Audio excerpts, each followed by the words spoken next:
What's up, guys? Welcome back to Tinx Live, exclusively on Radio Andy Channel 102. As always, this is our weekly time to talk to each other with a live Ask Me Anything. I want to talk to all of you right now, so call me at 844-305-2639.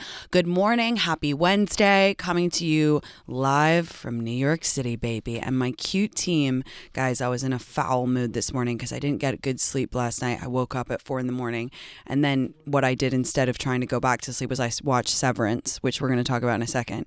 Anyway, I was so grumpy, whatever, because I'm tired and whatnot. And my team got me Krispy Kremes as a congrats for selling the book rights to be adapted into a TV show. How cute is that? I love Krispy Kreme. Oh my God, I love it. I think it's because when I was younger, it was this is crazy. Will boggle your mind if you're from America.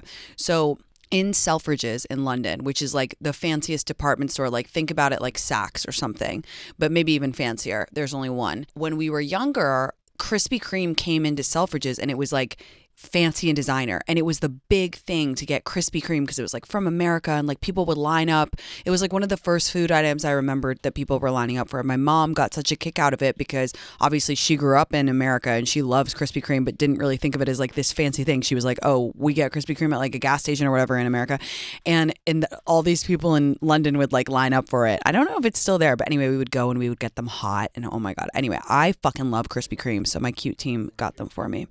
So it's been a very sweet morning in the studio. All right, guys, I've got a theory. It's a silly one. I want to know your take. I was thinking, based on a situation I was talking to Lucas about this. I was like, I think that height for girls is like boobs for guys. Hear me out. It's not ever a must. Like, there's no one out there who would be like, I literally won't date a guy who's, not tall, or I literally won't date a girl who doesn't have big boobs. I mean, maybe there are a few, but they're on the fringe and they're kind of like weird anyway. But it's just something that you like so much. And I am like that with height, okay? And I've always told you guys, I don't think height really matters. If you meet someone, you vibe with them and they're short, like who gives a shit? At the end of the day, the vibe is what matters. But if we're talking like looks, or we're talking just, very superficial things, when I see a guy who's over 6'3", I'm like goo-goo eyed over him. The same way I'm sure guys feel when they see a girl with like an amazing rack, okay? And the problem is that there's also my secondary rule, which is that if you are over 6'2" as a man, there is a very big probability that your personality will be completely busted, or that you'll be really boring, because your whole life you walk into a room and girls just go like slack-jawed. And I recently had this with a guy, and I was like, he wasn't even really my type fit, like in the looks department, but he was 6'7". And I was like, oh my God, this just might be a bit of fun, whatever, like 6'7". I'm like talking to Lucas about 6'7". He's like, oh my God, you're so obsessed with height. And then that's when I came up with my theory. Guys, I FaceTime with this man, and I genuinely have had a better time watching paint dry. I can't explain to you the depths of how bad this FaceTime was. It was so awkward and boring, and I'm a chatty Kathy. I can really keep it going. I can really, I kind of knew he wasn't like the biggest banterer or whatever, a bit awkward, whatnot. But I was like, whatever, Tinx, 6'7", let's just get it to the date part, whatever. We went on one date, but it was like kind of short, and then we were like FaceTiming after. Oh my God, you guys. He has clearly just never had to like develop that side of himself.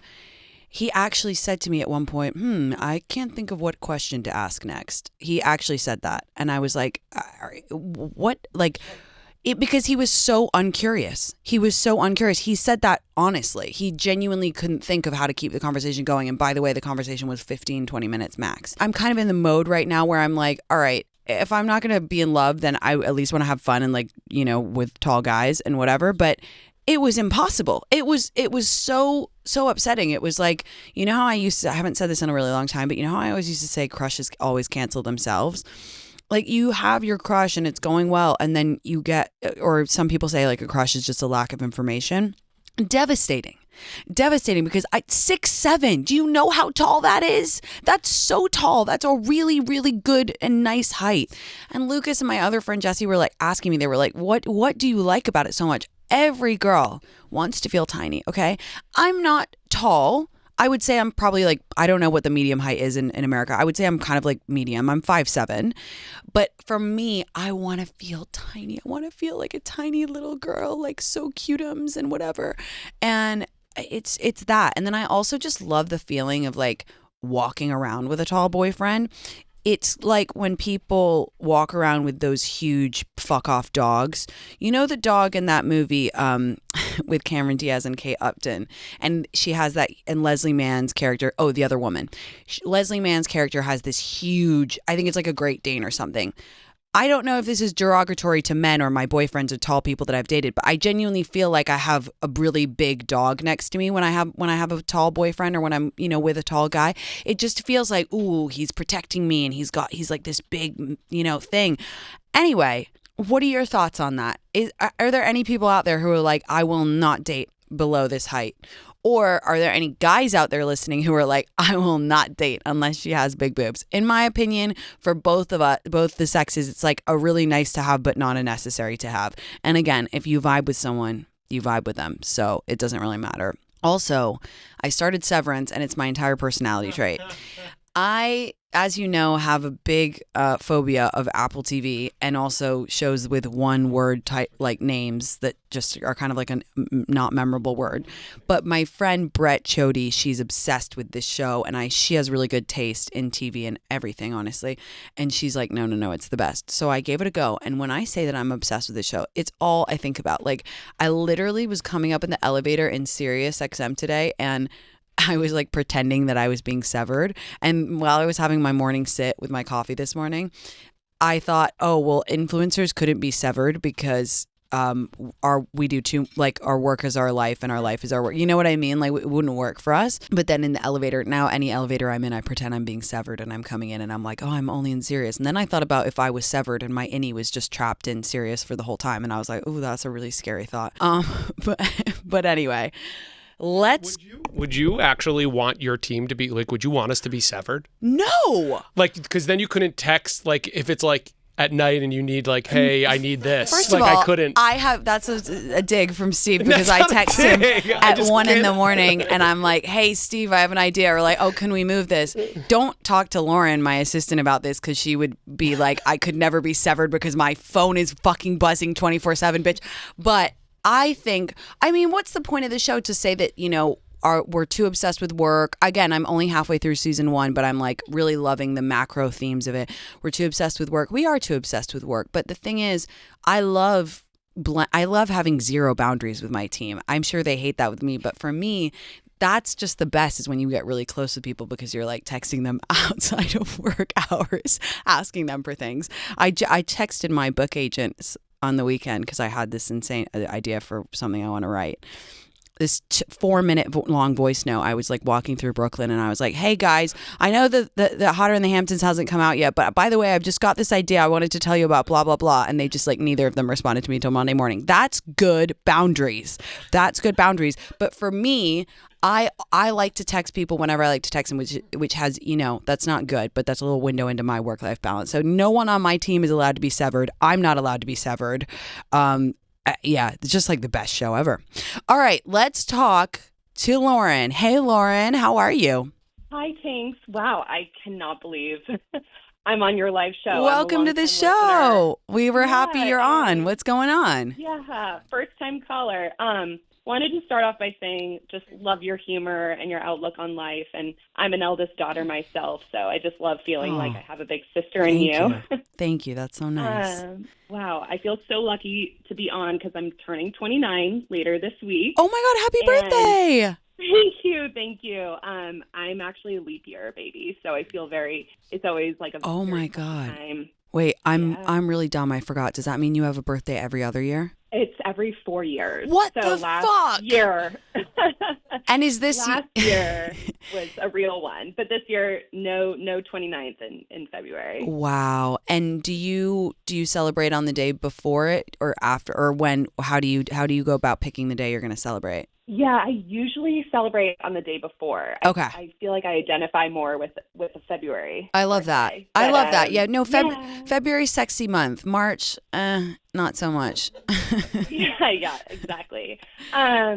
But I wanted to call in. I've been thinking about calling in for a while on this, but with my birthday week, it just felt right. Yeah. I just feel so surrounded by love with family and friends, and in a good place in life, proud of who I am. But I just have this one insecurity about relationships. I'm turning 29, and I've like never really had a real boyfriend. I've had boys come and go, situationships, and have felt feelings of love towards guys. But I don't know. I'm just kind of, I don't know. I think with kind of turning a new chapter, new year, I'm just feeling quite like the jiggity, basically, about never having had a real boyfriend. I get that. I think, first of all, it's so common. Like, I think that that's such a misconception.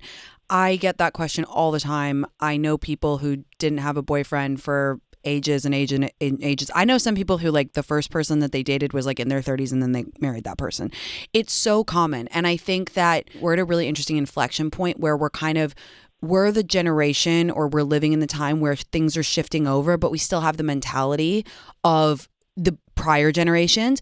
So first of all, I want to say, so normal. Tons of people out there in the same position as you. Do you feel like you want a boyfriend right now? Like, do you feel like you're ready and you're ready to like call that in? You feel like you're in a good place in your life? I am, yes. But there's also so many other things that I'm working on, but I want to be able to have it all. Like, I don't know. I recently moved to New York last year. I'm like in the mode of like still making friends, figuring things out. So I don't know. There's a lot of other stuff going on, but I do really want to call in like a relationship. Then I think that's great. And I think that you have lived a life that is fun and right for you. And now you're kind of ready. And my advice is very simple. First of all, don't worry about the optics at all. Don't if it's just like an optics thing, like nobody cares. Everybody is thinking about themselves, and again, it's so common. And secondly, you sound like you have all this vibrance to you, and you just moved and you've got this great life and all these things. So my advice is simple. It's just to keep living. It's just to keep enjoying every day.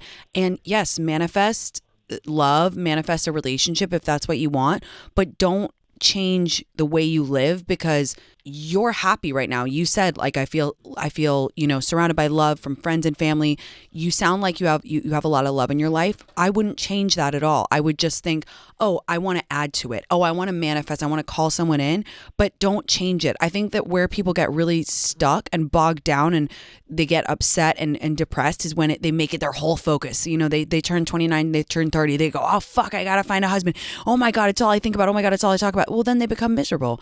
Why would you change anything if you have a good life and whatever? Just simply say, I'm ready now, and keep your eyes open. Live with an open heart, go on dates, put the vibe out, tell your friends, I'm down to be set up, all those good things, but don't really change the way that you live because you love your life. And that way, when someone comes in, they will join the life that you love and it will be even better. And that's how you set yourself up for a fantastic first relationship. Yeah. I appreciate that so much. I sometimes just need to hear that from other people. Like, of course. And I know the right person will drop in. But yeah, it's really hard to quiet the noise. It is. Just in the late 20s, like a lot of I get it. Yeah. moving in with their partners. Of course. All that sort of stuff. And I'm like, oh my gosh, I feel like I'm honestly like grieving the fact that I haven't had this experience my whole life, like I didn't have like young love, and now I'm like, oh my God, I'm about to be 29, and like I feel a little grief over it, honestly. I get that, but there are so many experiences that you've had that other people haven't had, and it's like at the end of the day, the last thing I'll leave you with is like, it's your path. And sometimes when the noise is really loud, I go back to that and I say, this is my path. This is my life, which is like unique and beautiful.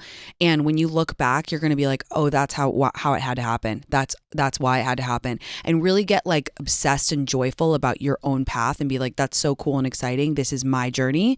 And every experience that I have is for me. Yeah. I love that. Well, thank you so much. Tinx. I really can't believe I got onto your birthday show. Luck. It's going to be a good one. It's going to be a good one. Yeah. I love so you. lucky. Thank you so much. Happy birthday, babe. I hope it's a great year. I know it will be. Bye. Thank you so much. Love you. Bye. You know, I think I mentioned this on Insta, and I'm going to do a podcast about it because I said, like, I'm over the hump of feeling the noise, and I'll do a podcast about that. But I genuinely, this is my hot take. I think late 20s, early 30s is actually harder than like mid 30s, which I'm in now, because now that I'm over the hump, like, I'm not going to be a young bride. You know what I mean? Like we're that ship has sailed. So it's almost like there's no pressure anymore. It's kind of amazing. I think like 29 is like one of the hardest years if you're single. I think it is really, really a lot of pressure. I think as women, we feel the clock is going to strike midnight when we turn 30, which as we know is not true, but that's kind of what we believe internally. And we're going to turn into a pumpkin. But yeah, I think 29, I cried so fucking hard on my 29th birthday. Oh my God, I was at the Ivy in LA. I moved that day. I was sobbing. My friends Iman and Michelle and Brian, they took me. I was like, I don't want to go out for my birthday. I'm so old and I'm dying alone. And they were like, you have to go have cake for your birthday. And I sobbed the entire dinner. It's just a bajiggity birthday. It really is. Okay, Emily. Hey, Emily, what's going on? Okay, I have a theory that I think you would be interested to hear. Love. Might be interested Tell me the theory. Okay, so background, I'm Canadian. Okay, My love. husband's from New Zealand. Oh, obsessed. Yeah, me too.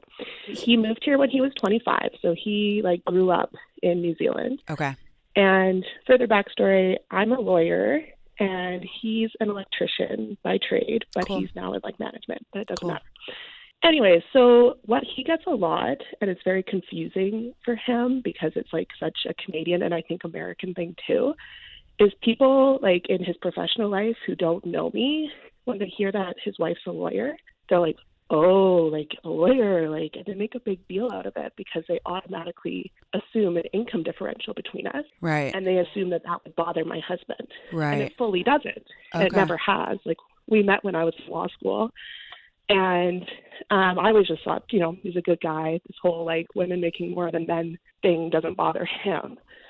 But then, you know, over the years meeting his friends back home also date or are married to women that make more than them in some cases, and they don't seem to care either. Yeah. And so we ended up getting into a discussion about it, and I was like, why do you think that is? Like, and he finds it very odd that men in North America have this thing about women making more than them. And what we kind of came to is when he was growing up, his whole life, the Prime Minister of New Zealand was a woman. That's what I was going to say, yeah. Yeah, consistently they've had female leaders. And I was like, oh, that's so interesting, because I think what it boils down to is that men in New Zealand are used to seeing women in power because that's just how they grow up. Yeah. And they don't have that weird shift about a woman shouldn't be making more than them, a woman shouldn't be more, quote unquote, powerful than them. And I was like, that's why representation really matters. It really does. I co-sign that. I agree. I was just speaking to my friend who's my age. She's super successful. And we were speaking about the ugly truth about being, you know, whatever, successful as a woman and dating. And I fundamentally believe men are turned off by it. Is that a generalization? And I'm saying in this country, is it a generalization? 100%. I'm sure someone's going to call me next and go, well, I make more than my husband and he doesn't care. Fine, that you're the exception, not the rule. On the whole, in this country, guys are turned the fuck off by women who are rich and successful. It's just a fact. It's just the truth. And it's really hard to date if you are ambitious and career driven, and if you are a high earner and you do, you know, stand on business. It's really hard. It's really hard. Okay. In 2022, about 31% of their husbands earned less than their wives in opposite sex marriages. Interesting. Yeah. I don't know. I think that you're so right. I think that we have weird things about power and gender in this country, and it's like really freaky and weird. We see it reflected in our politics, we see it reflected in leadership roles across the country. It's fucking strange, and I think representation really does matter. Also, whenever you find a guy to your point, who is like cool with his wife earning more, just like in general kind of cool, you always dig a little bit deeper and he's like, oh, well, my mom was a lawyer and I really admire her. Or, oh yeah, I was raised by like my mom and my aunt, and they were both really cool. Or, oh, I have all these sisters, and there's always some sort of representation in their life that shows them how wonderful and powerful women can be. And I think you're absolutely right. That's why representation matters. So interesting. Yeah. And, even when I was a law student, I was making $0, but obviously had like this career trajectory. And I was dating before I met my husband. Men would be so weird about it. I'm sure. And they would be like, oh, too smart for me. And I'd be like, oh, because I might be smarter than you and you won't want to go on a date with me? Like, my gross. It's bizarre. It's bizarre that they will like fully say that out loud. But I've heard that too. Or like, it's just weird. It's so uncomfortable. It's such a strange thing. And I don't know how we get past it. I mean, it's aside from having more representation and standing our ground. 'Cause sometimes I do think like, oh, should I tone it down a bit? But then I'm like, that wouldn't be me. And then why would I want someone to fall for someone who isn't me? Like, I am ambitious. I am a ball buster.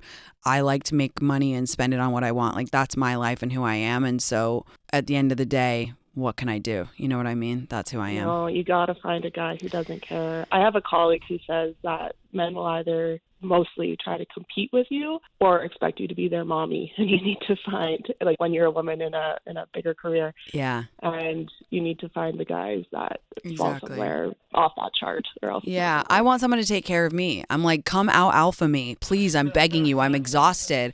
I was texting my best friend Pig this morning and I was like, I'm fucking tired. I'm ready for a rich guy. I'm so tired. I need a little break. I need to go on a yacht, please. I need someone to, I'm begging to be out alphaed. It's not my fault that most guys can't step up to the plate. They really can. I love your theory. Thank you so much for calling. I appreciate it. And I think it's very cool that you're a badass lawyer. And we love Canadians. We love you. Sorry that our government is acting so rude to you. You are our neighbors and our allies forever. We love you, Canada. Oh, we know it's not every American's fault. Yeah. Thanks for calling. Bye, babe. Thanks. Bye. Yeah. Interesting stuff. All right, super quick break. I'm going to be taking more calls right after this. So if you're on the line, stay on the line.